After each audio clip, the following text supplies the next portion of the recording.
이사야 51장 17절에서 20절 말씀입니다.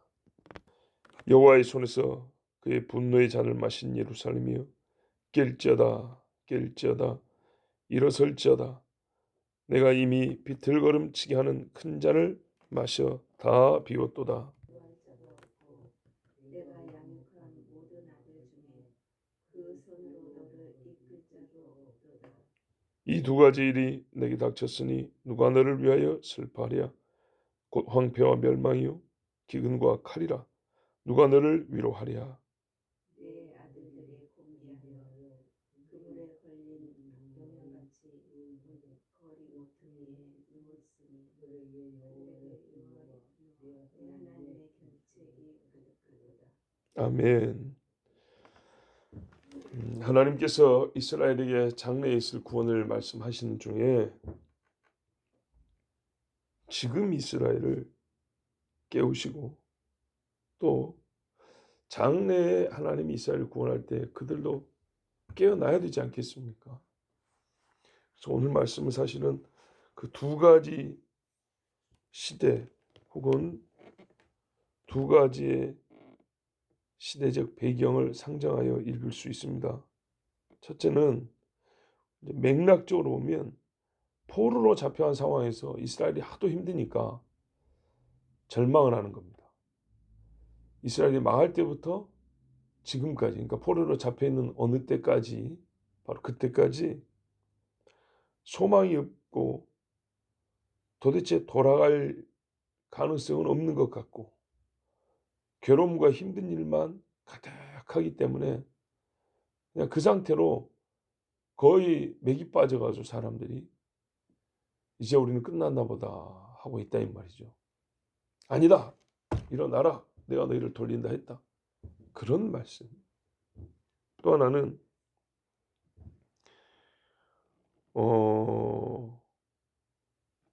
지금 포로로 잡혀갈 수밖에 없는 상황을 다시 지금 말씀하시면서, 지금 이사야 때잖아요. 이사야 때.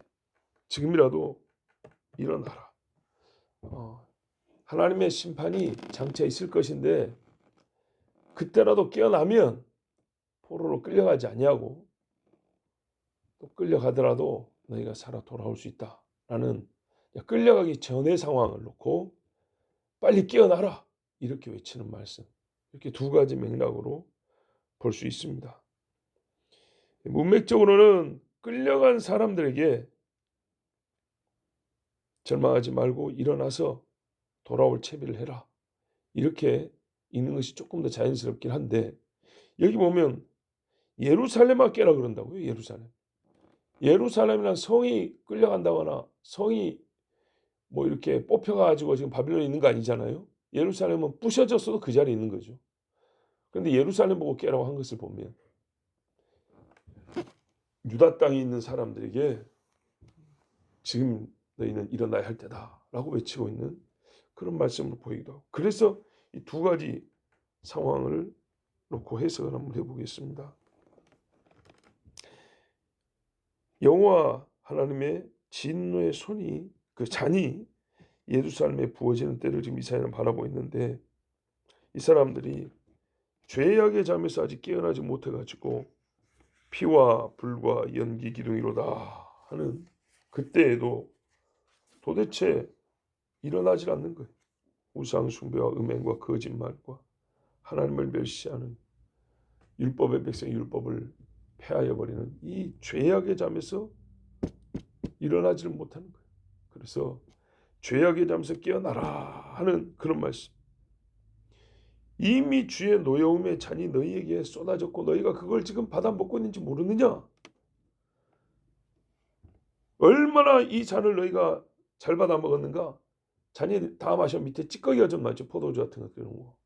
그거까지 싹싹 핥아 먹어가지고, 만약에 이게 푸대에 있으면 푸대를 쪽쪽 짜가지고 말입니다, 밑에 있는 찌꺼기가 다 올라올 정도로 그렇게 핥아 먹고 지금 빨아먹고 있는, 그건 모르겠느냐? 그 정도 되면 취해가지고요 비틀비틀하단 말이죠. 입에 뭐가 들어오는지도 몰라요. 근데 왜 더 마시고 오지 않냐? 인사불성이 되어가지고 앞뒤 좌우도 못 가리면서 곧 죽을, 한 걸음만 더 나오면 죽을 상황인데 그것도 모르고 계속 더 달라고 죄를 짓고 있냐? 깨어나라! 이런 말씀이죠.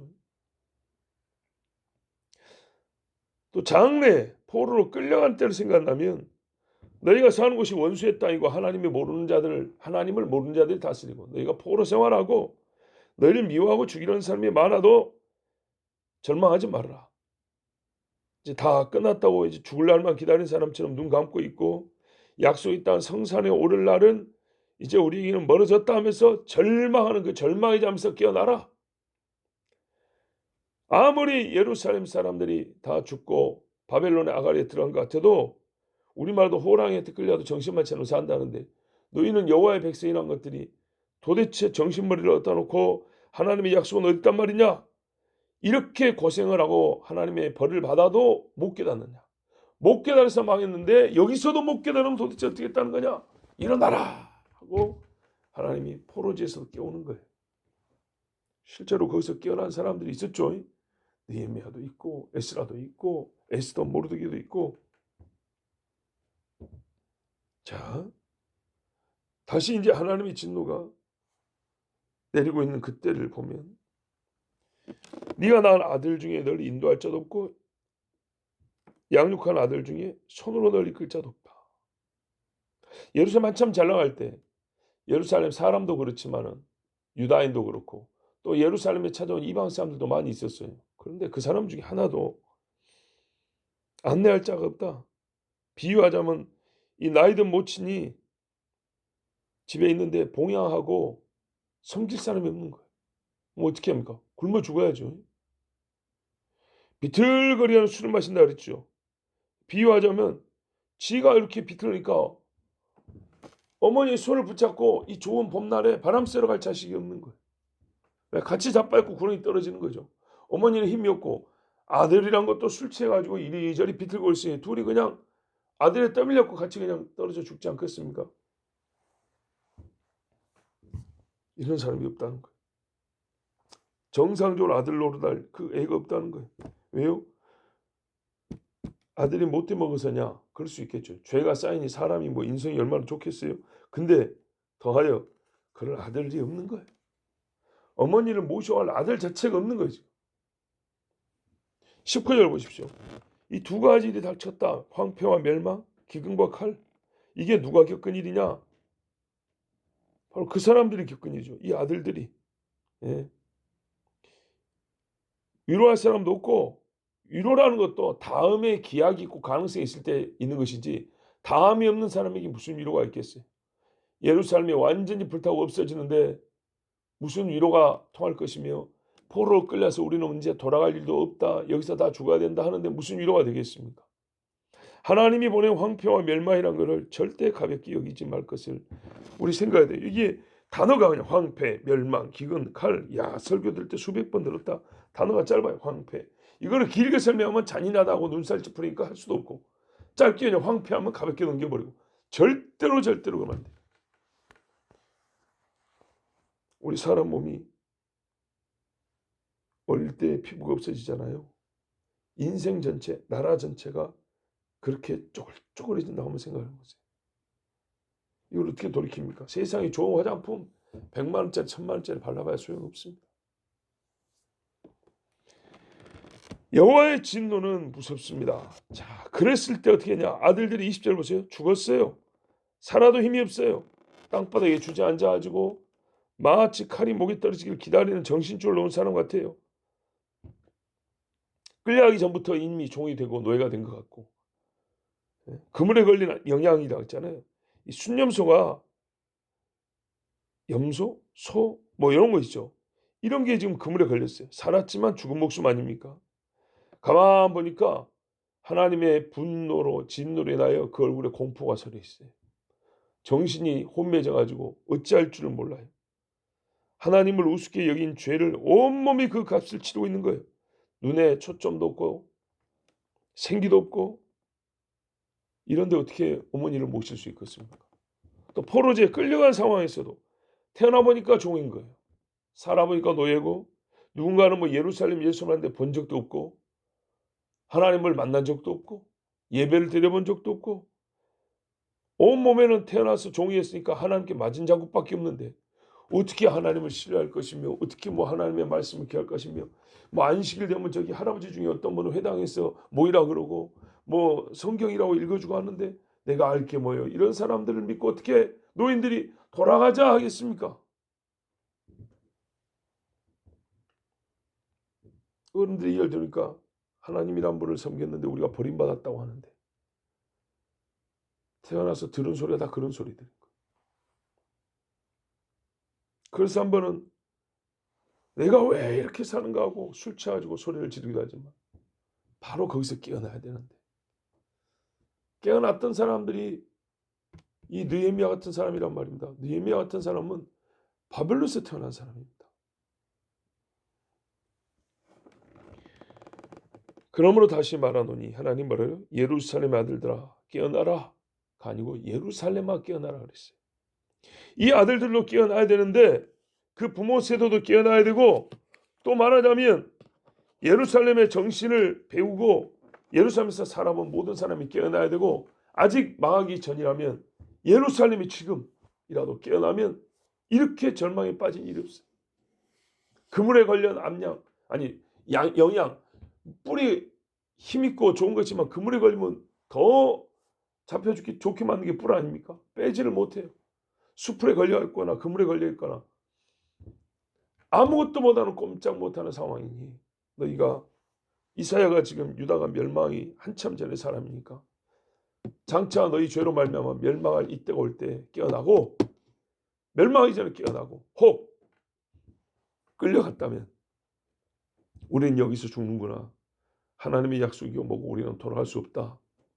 그런 말 하지 말고 깨어나서 주님 앞에 나와라. 이런 말입니다. 어제 우리 장로님이 기도하시면서 새벽제단 기도를 하셨잖아요. 사실 그 기도하실 때마다 감사하면서도 굉장히 안타깝습니다. 힘이 빠지고 그래요. 이 새벽 예배를 생각하면 저도 마음이 많이 아픕니다. 너에게는 아들들이 없다. 이 아들들을 놓고 그러니까 예루살렘의 아들들아 깨어나라 하지 않고 예루살렘아 깨어나라 그랬습니다. 네.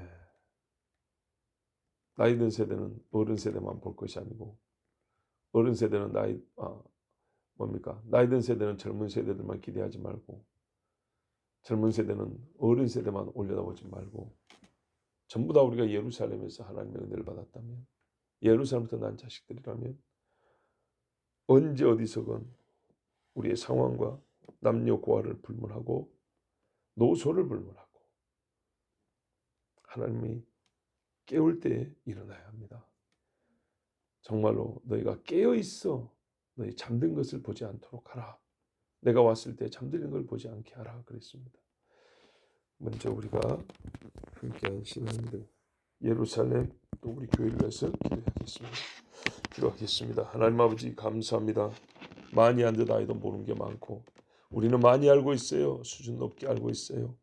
그러나 주님 앞에 마음은 그만큼 뜨겁지 아니하고 또한 아버지 고상한 주제에는 열심히 있는 모습이 있어도 가장 기초적이고 가장 기본적인 일에는 잘 하지도 않고 마음도 뜨겁지 아니한 그래요. 별로 티도 안 나니까 그러는지 주 하나님 우리가 하나님을 어떻게 생각하는지 우리가 하나님을 어떻게 믿는지 우리 자신을 잘 보게 하옵소서. 성경의 말씀으로 하자건대 잠들어 있나이다. 잠이 들어가고 있나이다. 마취가 되어가고 있나이다. 다시 깨워주시옵소서. 지금 예루살렘이라 불리고 있을 때 예루살렘도 일어나고 지금 교회라고 불려지고 있을 때 교회로서 우리가 일어나게 하옵소서. 잠에서 깨어나야 들리기도 하고 잠에서 깨어나야 움직일 수도 있고 잠에서 깨어나야 주님 앞에 말하여 기도할 수도 있습니다. 주여 우리를 깨워주시옵소서. 예수 그리스도의 이름으로 기도하옵나이다. 아멘.